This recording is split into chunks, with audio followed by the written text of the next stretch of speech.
श्रीऋणमोचन महागणपतिस्तोत्रम्। ओम अस्य श्रीऋणमोचन महागणपतिस्तोत्रस्य शुक्राचार्य ऋषिः अनुष्टुप् छन्दः। श्रीऋणमोचक महागणपतिर्देवता मम ऋणमोचन महागणपति प्रसाद सिद्ध्यर्थे जपे विनियोगः। रक्तांगं रक्तवस्त्रं सितकुसुमगणैः पूजितं रक्तगन्धैः क्षीराब्धौ रत्नपीठे सुरतरुविमले रत्नसिंहासनस्थम्। दोर्भिः पाशाङ्कुशेष्टाभयधरमतुलं चन्द्रमौलिं त्रिनेत्रम्। ध्यायेत् शान्त्यर्थमीशं गणपतिममलं श्रीसमेतं प्रसन्नं। स्मरामि देवदेवेशं वक्रतुण्डं महाबलं षडक्षरं कृपासिन्धुं नमामि ऋणमुक्तये। एकाक्षरं एकदन्तम् एकं ब्रह्म सनातनम् एकमेवाद्वितीयं च नमामि ऋणमुक्तये। महागणपतिं देवं महासत्त्वं महाबलं महाविघ्नहरं शम्भोः नमामि ऋणमुक्तये। कृष्णाम्बरं कृष्णवर्णं कृष्णगन्धानुलेपनं कृष्णसर्वोपवीतं च नमामि ऋणमुक्तये। रक्ताम्बरं रक्तवर्णं रक्तगन्धानुलेपनं रक्तपुष्पप्रियं देवं नमामि ऋणमुक्तये। पीताम्बरं पीतवर्णं पीतगन्धानुलेपनं पीतपुष्पप्रियं देवं नमामि ऋणमुक्तये। धूम्राम्बरं धूम्रवर्णं धूम्रगन्धानुलेपनं होमधूमप्रियं देवं नमामि ऋणमुक्तये। फालनेत्रं फालचन्द्रं पाशाङ्कुशधरं विभुं चामरालङ्कृतदेवं नमामि ऋणमुक्तये। इदं तृणहरं स्तोत्रं सन्ध्यायां यः पठेन्नरः षण्मासाभ्यन्तरेणेव ऋणमुक्तो भविष्यति। श्रीऋणमोचन महागणपतिस्तोत्रं श्रीगणपत्यार्पणम् अस्तु। ॐ गं गणपतये नमः। रक्तांगं रक्तवस्त्रं सितकुसुमगणैः पूजितं रक्तगन्धैः क्षीराब्धौ रत्नपीठे सुरतरुविमले रत्नसिंहासनस्थम्। दोर्भिः पाशाङ्कुशेष्टाभयधरमतुलं चन्द्रमौलिं त्रिनेत्रम्। ध्यायेत् शान्त्यर्थमीशं गणपतिममलं श्रीसमेतं प्रसन्नं। स्मरामि देवदेवेशं वक्रतुण्डं महाबलं षडक्षरं कृपासिन्धुं नमामि ऋणमुक्तये। एकाक्षरं एकदन्तम् एकं ब्रह्म सनातनम् एकमेवाद्वितीयं च नमामि ऋणमुक्तये। महागणपतिं देवं महासत्त्वं महाबलं महाविघ्नहरं शम्भोः नमामि ऋणमुक्तये। कृष्णाम्बरं कृष्णवर्णं कृष्णगन्धानुलेपनं कृष्णसर्वोपवीतं च नमामि ऋणमुक्तये। रक्ताम्बरं रक्तवर्णं रक्तगन्धानुलेपनं रक्तपुष्पप्रियं देवं नमामि ऋणमुक्तये। पीताम्बरं पीतवर्णं पीतगन्धानुलेपनं पीतपुष्पप्रियं देवं नमामि ऋणमुक्तये। धूम्राम्बरं धूम्रवर्णं धूम्रगन्धानुलेपनं होमधूमप्रियं देवं नमामि ऋणमुक्तये। फालनेत्रं फालचन्द्रं पाशाङ्कुशधरं विभुं चामरालङ्कृतदेवं नमामि ऋणमुक्तये। इदं तृणहरं स्तोत्रं सन्ध्यायां यः पठेन्नरः षण्मासाभ्यन्तरेणेव ऋणमुक्तो भविष्यति। श्रीऋणमोचन महागणपतिस्तोत्रं श्रीगणपत्यार्पणम् अस्तु। ॐ गङ्गणपतये नमः। रक्ताङ्गं रक्तवस्त्रं सितकुसुमगणैः पूजितं रक्तगन्धैः क्षीराब्धौ रत्नपीठे सुरतरुविमले रत्नसिंहासनस्थम् दोर्भिः पाशाङ्कुशेष्टाभयधरमतुलं चन्द्रमौलिं त्रिनेत्रम् ध्यायेत् शान्त्यर्थमीशं गणपतिममलं श्रीसमेतं प्रसन्नम् स्मरामि देवदेवेशं वक्रतुण्डं महाबलं षडक्षरं कृपासिन्धुं नमामि ऋणमुक्तये एकाक्षरं ह्येकदन्तम् एकं ब्रह्म सनातनम् एकमेवाद्वितीयं च नमामि ऋणमुक्तये महागणपतिं देवं महासत्त्वं महाबलं महाविघ्नहरं शम्भोः नमामि ऋणमुक्तये कृष्णाम्बरं कृष्णवर्णं कृष्णगन्धानुलेपनं कृष्णसर्वोपवीतं च नमामि ऋणमुक्तये रक्ताम्बरं रक्तवर्णं रक्तगन्धानुलेपनं रक्तपुष्पप्रियं देवं नमामि ऋणमुक्तये पीताम्बरं पीतवर्णं पीतगन्धानुलेपनं पीतपुष्पप्रियं देवं नमामि ऋणमुक्तये धूम्राम्बरं धूम्रवर्णं धूम्रगन्धानुलेपनं होमधूमप्रियं देवं नमामि ऋणमुक्तये फालनेत्रं फालचन्द्रं पाशाङ्कुशधरं विभुं चामरालङ्कृतदेवं नमामि ऋणमुक्तये इदं तृणहरं स्तोत्रं सन्ध्यायां यः पठेन्नरः षण्मासाभ्यन्तरेणेव ऋणमुक्तो भविष्यति। श्रीऋणमोचनमहागणपतिस्तोत्रं श्रीगणपत्यार्पणम् अस्तु। ॐ गङ्गणपतये नमः। रक्ताङ्गं रक्तवस्त्रं सितकुसुमगणैः पूजितं रक्तगन्धैः क्षीराब्धौ रत्नपीठे सुरतरुविमले रत्नसिंहासनस्थम् दोर्भिः पाशाङ्कुशेष्टाभयधरमतुलं चन्द्रमौलिं त्रिनेत्रम् ध्यायेत् शान्त्यर्थमीशं गणपतिममलं श्रीसमेतं प्रसन्नम् स्मरामि देवदेवेशं वक्रतुण्डं महाबलं षडक्षरं कृपासिन्धुं नमामि ऋणमुक्तये एकाक्षरं ह्येकदन्तम् एकं ब्रह्म सनातनम् एकमेवाद्वितीयं च नमामि ऋणमुक्तये महागणपतिं देवं महासत्त्वं महाबलं महाविघ्नहरं शम्भोः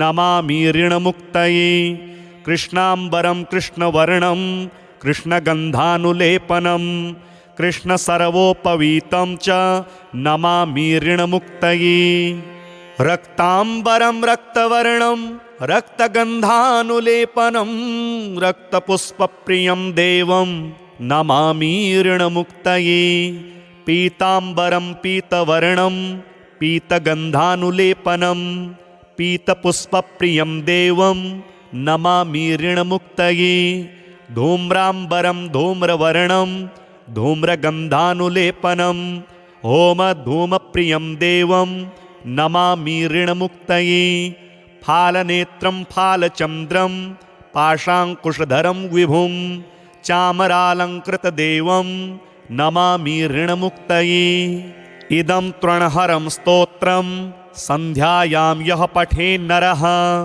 षण्मासाभ्यन्तरेणेव ऋणमुक्तो भविष्यति। श्रीऋणमोचनमहागणपतिस्तोत्रं श्रीगणपत्यार्पणम् अस्तु। ॐ गङ्गणपतये नमः।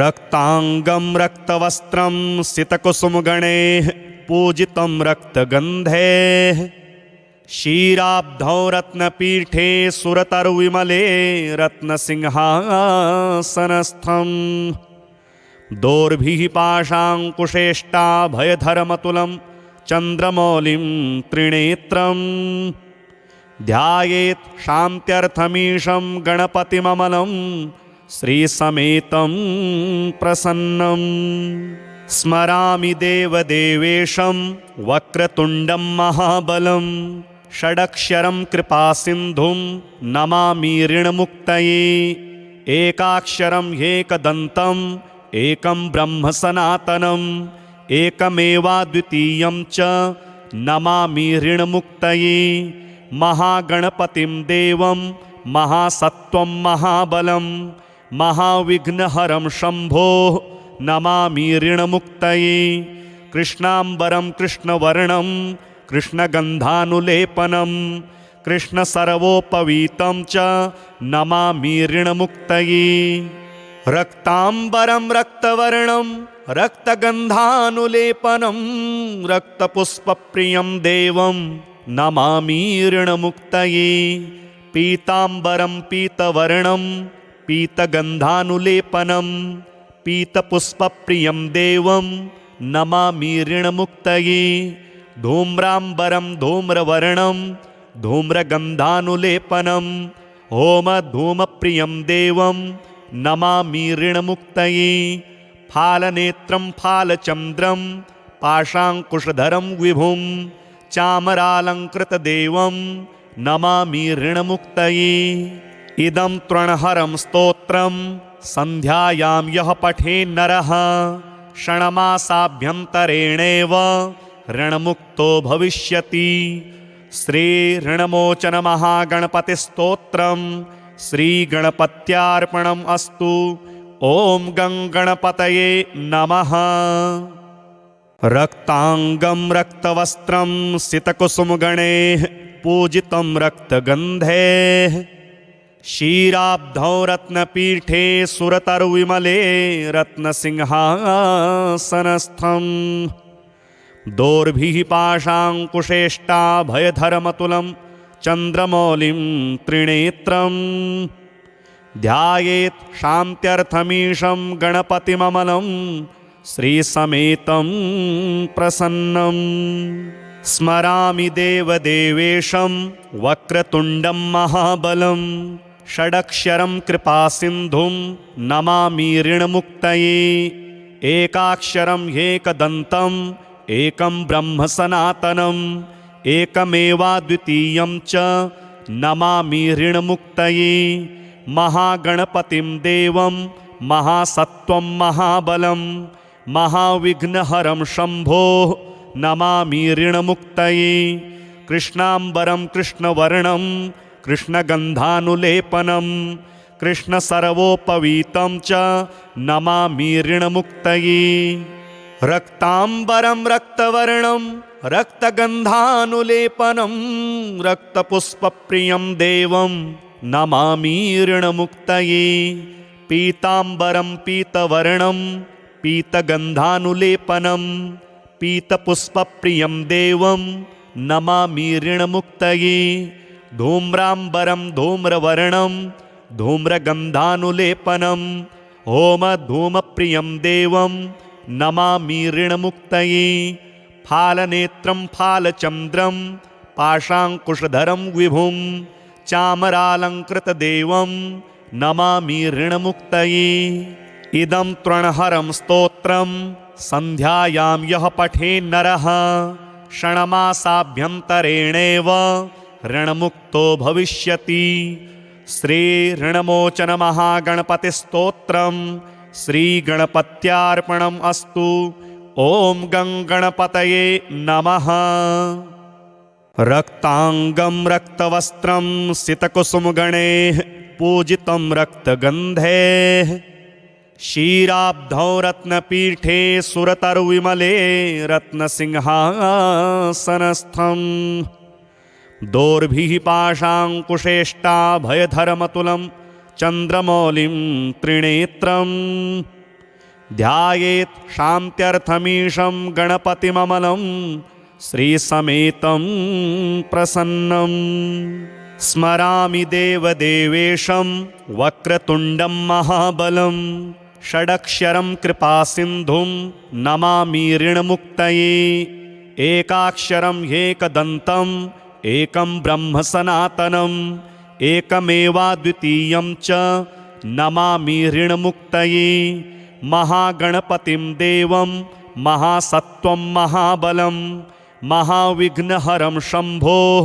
नमामि ऋणमुक्तये कृष्णाम्बरं कृष्णवर्णं कृष्णगन्धानुलेपनं कृष्णसर्वोपवीतं च नमामि ऋणमुक्तये रक्ताम्बरं रक्तवर्णं रक्तगन्धानुलेपनं रक्तपुष्पप्रियं देवं नमामि ऋणमुक्तये पीताम्बरं पीतवर्णं पीतगन्धानुलेपनं पीतपुष्पप्रियं देवं नमामि ऋणमुक्तये धूम्राम्बरं धूम्रवर्णं धूम्रगन्धानुलेपनं होमधूमप्रियं देवं नमामि ऋणमुक्तये फालनेत्रं फालचन्द्रं पाशाङ्कुशधरं विभुं चामरालङ्कृतदेवं नमामि ऋणमुक्तये इदं तृणहरं स्तोत्रं सन्ध्यायां यः पठेन्नरः षण्मासाभ्यन्तरेणेव ऋणमुक्तो भविष्यति श्रीऋणमोचनमहागणपतिस्तोत्रं श्रीगणपत्यार्पणम् अस्तु। ॐ गं गणपतये नमः। रक्ताङ्गं रक्तवस्त्रं सितकुसुमगणैः पूजितं रक्तगन्धैः क्षीराब्धौ रत्नपीठे सुरतरुविमले रत्नसिंहासनस्थं दोर्भिः पाशाङ्कुशेष्टाभयधरमतुलं चन्द्रमौलिं त्रिनेत्रं ध्यायेत् शान्त्यर्थमीशं गणपतिममलं श्रीसमेतं प्रसन्नं स्मरामि देवदेवेशं वक्रतुण्डं महाबलं षडक्षरं कृपासिन्धुं नमामि ऋणमुक्तये एकाक्षरं ह्येकदन्तम् एकं ब्रह्म सनातनम् एकमेवाद्वितीयं च नमामि ऋणमुक्तये महागणपतिं देवं महासत्त्वं महाबलं महाविघ्नहरं शम्भोः नमामि ऋणमुक्तये कृष्णाम्बरं कृष्णवर्णं कृष्णगन्धानुलेपनं कृष्णसर्वोपवीतं च नमामि ऋणमुक्तये रक्ताम्बरं रक्तवर्णं रक्तगन्धानुलेपनं रक्तपुष्पप्रियं देवं नमामि ऋणमुक्तये पीताम्बरं पीतवर्णं पीतगन्धानुलेपनं पीतपुष्पप्रियं देवं नमामि ऋणमुक्तये धूम्राम्बरं धूम्रवर्णं धूम्रगन्धानुलेपनं होमधूमप्रियं देवं नमामि ऋणमुक्तये फालनेत्रं फालचन्द्रं पाशाङ्कुशधरं विभुं चामरालङ्कृतदेवं नमामि ऋणमुक्तये इदं तृणहरं स्तोत्रं सन्ध्यायां यः पठेन्नरः षण्मासाभ्यन्तरेणेव ऋणमुक्तो भविष्यति श्रीऋणमोचनमहागणपतिस्तोत्रं श्रीगणपत्यार्पणम् अस्तु। ॐ गं गणपतये नमः।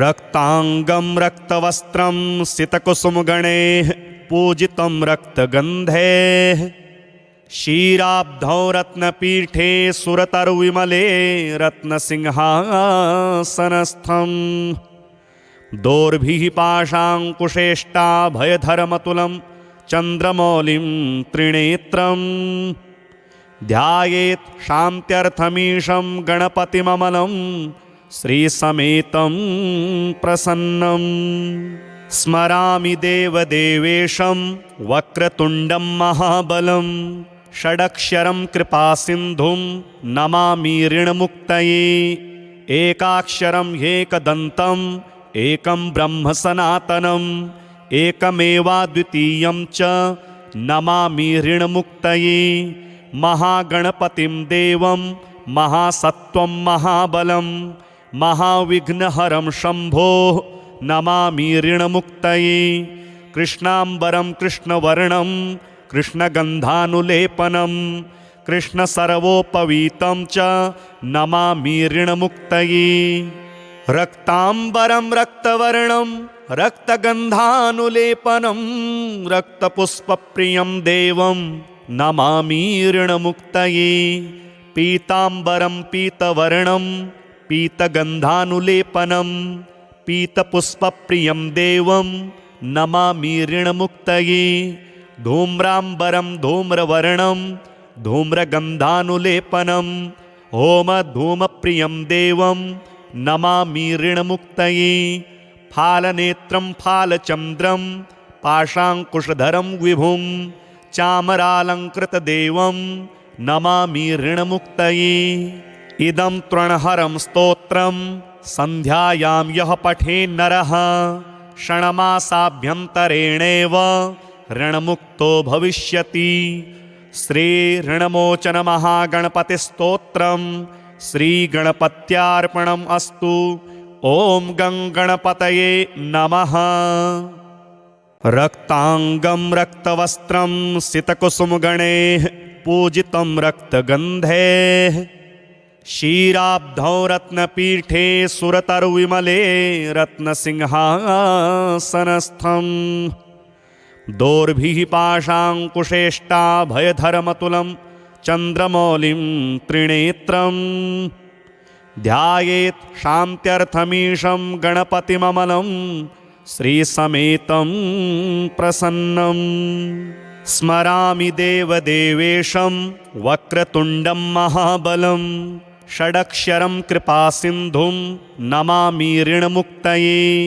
एकाक्षरं ह्येकदन्तम् एकं ब्रह्म सनातनम् एकमेवाद्वितीयं च नमामि ऋणमुक्तये। महागणपतिं देवं महासत्त्वं महाबलं महाविघ्नहरं शम्भो नमामि ऋणमुक्तये। कृष्णाम्बरं कृष्णवर्णं कृष्णगन्धानुलेपनं कृष्णसर्वोपवीतं च नमामि ऋणमुक्तये। रक्ताम्बरं रक्तवर्णं रक्तगन्धानुलेपनं रक्तपुष्पप्रियं देवं नमामि ऋणमुक्तये। पीताम्बरं पीतवर्णं पीतगन्धानुलेपनं पीतपुष्पप्रियं देवं नमामि ऋणमुक्तये। धूम्राम्बरं धूम्रवर्णं धूम्रगन्धानुलेपनं होमधूमप्रियं देवं नमामि ऋणमुक्तये। फालनेत्रं फालचन्द्रं पाशाङ्कुशधरं विभुं चामरालङ्कृतदेवं नमामि ऋणमुक्तये। इदं तृणहरं स्तोत्रं सन्ध्यायां यः पठेन्नरः षण्मासाभ्यन्तरेणेव ऋणमुक्तो भविष्यति। श्रीऋणमोचनमहागणपतिस्तोत्रं श्रीगणपत्यार्पणम् अस्तु। ॐ गं गणपतये नमः। रक्ताङ्गं रक्तवस्त्रं सितकुसुमगणैः पूजितं रक्तगन्धैः क्षीराब्धौ रत्नपीठे सुरतरुविमले रत्नसिंहासनस्थम् दोर्भिः पाशाङ्कुशेष्टाभयधरमतुलं चन्द्रमौलिं त्रिनेत्रं ध्यायेत् शान्त्यर्थमीशं गणपतिममलं श्रीसमेतं प्रसन्नम्। स्मरामि देवदेवेशं वक्रतुण्डं महाबलं षडक्षरं कृपासिन्धुं नमामि ऋणमुक्तये।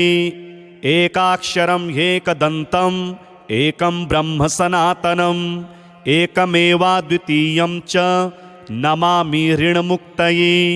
महागणपतिं देवं महासत्त्वं महाबलं महाविघ्नहरं शम्भो नमामि ऋणमुक्तये। कृष्णाम्बरं कृष्णवर्णं कृष्णगन्धानुलेपनं कृष्णसर्वोपवीतं च नमामि ऋणमुक्तये।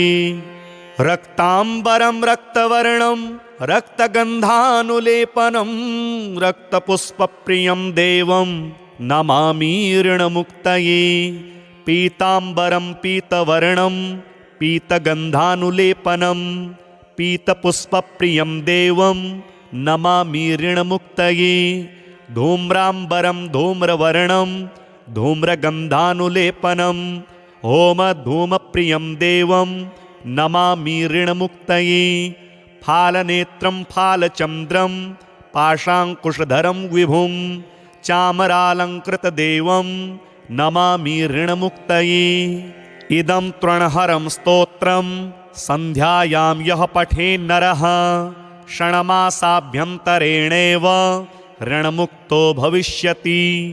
श्रीऋणमोचनमहागणपतिस्तोत्रं श्रीगणपत्यार्पणम् अस्तु। ॐ गं गणपतये नमः।